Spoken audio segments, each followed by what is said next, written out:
Bonjour à tous et bienvenue dans cette édition du journal. L'édition 2018 de la Journée mondiale de la contraception, c'était hier. Mais il y a un constat que malgré toutes les sensibilisations, les moyens de contraception ne sont pas encore connus et acceptés des populations. La phobie est un trouble focalisé sur la peur d'un objet précis. Il touche aussi bien les enfants que les adultes. On en parle dans ce journal.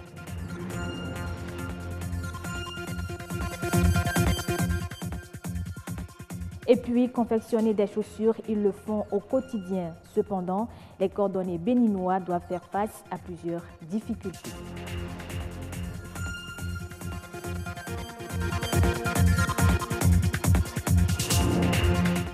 Contraception, effets secondaires et la gestion des rumeurs, c'est le thème de l'édition 2018 de la Journée mondiale de la contraception. L'événement a été célébré ce 26 septembre.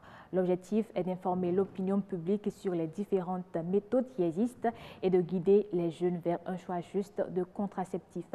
Mais malgré toutes les campagnes de sensibilisation, on note de la réticence au sein des populations. Louis Koudogbo et Amandine Agnamboussou reviennent sur l'importance de la contraception au Bénin et l'état des lieux. Reportage. Essentiel pour assurer le bien-être et l'autonomisation de la femme, la contraception permet d'espacer et de limiter les grossesses. Le corps de la femme est prêt chaque mois à faire des enfants. Est-ce que nous pouvons faire des enfants chaque mois? La grossesse dure 9 mois. Est-ce qu'après 9 mois de grossesse, nous sommes encore prêts à porter 9 mois de grossesse? Puisque le fruit qui vient d'une grossesse, c'est un bébé. Et ce bébé, il a fait 9 mois dans le ventre. Il a besoin d'au moins 2 à 3 fois de plus de temps pour être plus ou moins indépendant. Et pendant ce temps, le corps de la femme se repose, retrouve toutes ses fonctions pour être prêt à porter une nouvelle grossesse. Donc, c'est nécessaire d'observer une période donnée entre 2 grossesses. C'est pour cela que, pour ne pas être surpris par des grossesses, il faut faire la contraception. Plusieurs moyens de contraception sont offerts aux femmes dans les centres de santé par des agents qualifiés et formés à cet effet. Les méthodes modernes de contraception, nous avons celles qui sont naturelles, les méthodes naturelles. Nous avons des méthodes hormonales, nous avons des méthodes de barrière et nous avons les méthodes chirurgicales. Toute femme peut adopter une méthode contraceptive, mais toutes les femmes ne peuvent pas adopter les mêmes méthodes. Lorsque vous voulez adopter une méthode contraceptive, vous irez chez un agent de santé qualifié, formé, et cet agent de santé vous expose toutes les méthodes qui existent et vous donne les avantages et ce que nous appelons les limites de ces méthodes. Et vous choisissez. En matière de contraception, le Bénin traîne encore les pas et les résultats ne sont pas satisfaisants. De 2006 à maintenant, nous avons évolué entre 6%, 7%, 9% et aujourd'hui, nous tournons autour de 12,5-13% de personnes qui sont sous méthode contraceptive. Mais dans ces statistiques, il y a des statistiques que nous appelons les besoins non satisfaits. C'est-à-dire qu'à un moment donné, des personnes ont eu le besoin d'utiliser une méthode contraceptive et ne l'ont pas eu, pour une raison ou pour une autre. Ces personnes sont de 33%. On n'a pas atteint l'objectif escompté. Donc, il nous faut vraiment travailler, il nous faut amener les populations, les communautés, les femmes à adopter une méthode de contraception. Il faudra donc changer de stratégie afin d'atteindre les objectifs de développement durable d'ici à l'horizon 2030. Et c'est beaucoup de stratégies que nous sommes en train de développer pour voir comment améliorer même la disponibilité des produits sur le terrain. Donc on a élargi les gammes, on a fait que les relais communautaires sont formés pour pouvoir mettre ces produits à disposition. Nous développons des stratégies de communication. S'ils vont vers un agent qualifié, les effets secondaires seront bien gérés et il y aura moins de rumeurs qui vont suivre. Choisir une méthode de contraception revient donc à réduire les risques sanitaires liés à la grossesse chez les femmes, la mortalité infantile et prévenir le VIH-Sida. Peur démesurée et irrationnelle d'un objet ou d'une situation précise, ainsi se définit la phobie. Il y a par exemple la phobie des fourmis, de la souris ou du cafard. Les personnes atteintes peuvent être des enfants ou même des adultes. Pour en guérir, il existe des thérapies. Kemal Awissou, Peggy Bagidi. Nous sommes dans une ère où avoir peur de la moindre petite chose, du petit insecte, du petit phénomène peut s'expliquer et se comprendre. Pour moi, la phobie, c'est une grande frayeur qu'une personne a par rapport à un insecte, un animal ou la nature. Par exemple, le noir, par exemple. On a aussi les araignées. Je sais que c'est la peur de quelque chose.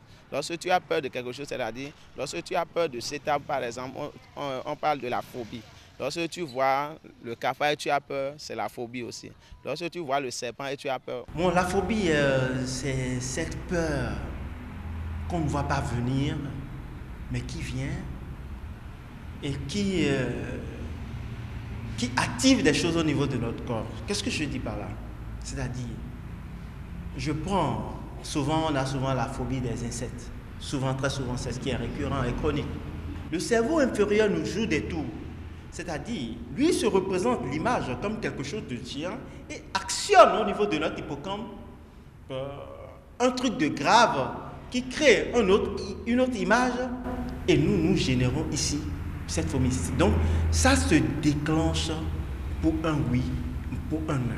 La phobie, c'est rien d'autre que cette peur qui se transforme à travers une image mentale, une fausse image mentale que notre cerveau nous donne et active les zones à travers notre hippocampe de fuir et d'hurler comme si on était en face d'un grand truc. Et quelquefois, vous savez, cette phobie génère des crises cardiaques.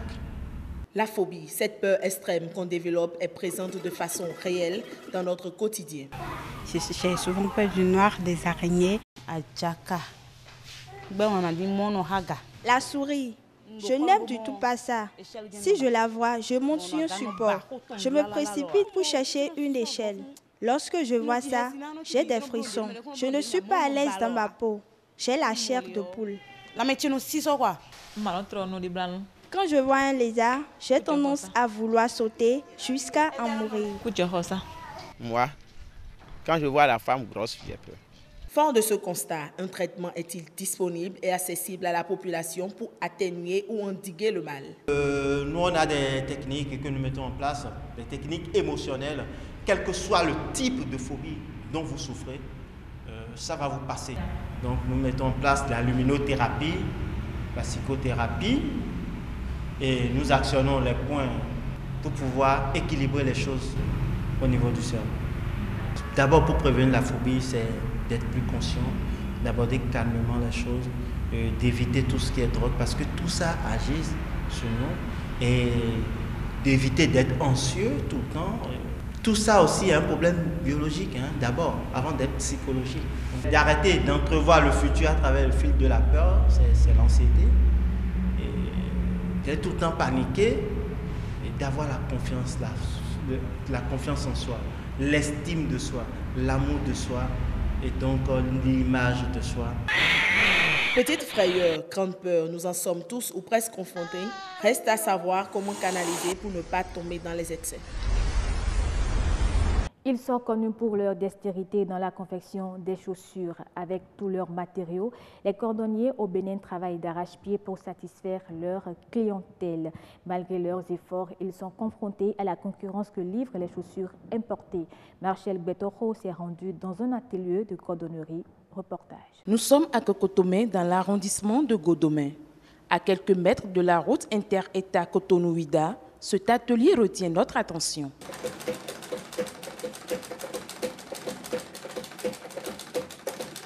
Au premier regard, on dirait un couturier sur sa machine. Mais non, nous sommes plutôt dans un atelier de cordonnerie. Au départ, les cordonniers travaillaient les cordes pour fabriquer des souliers. Mais aujourd'hui, le métier a évolué.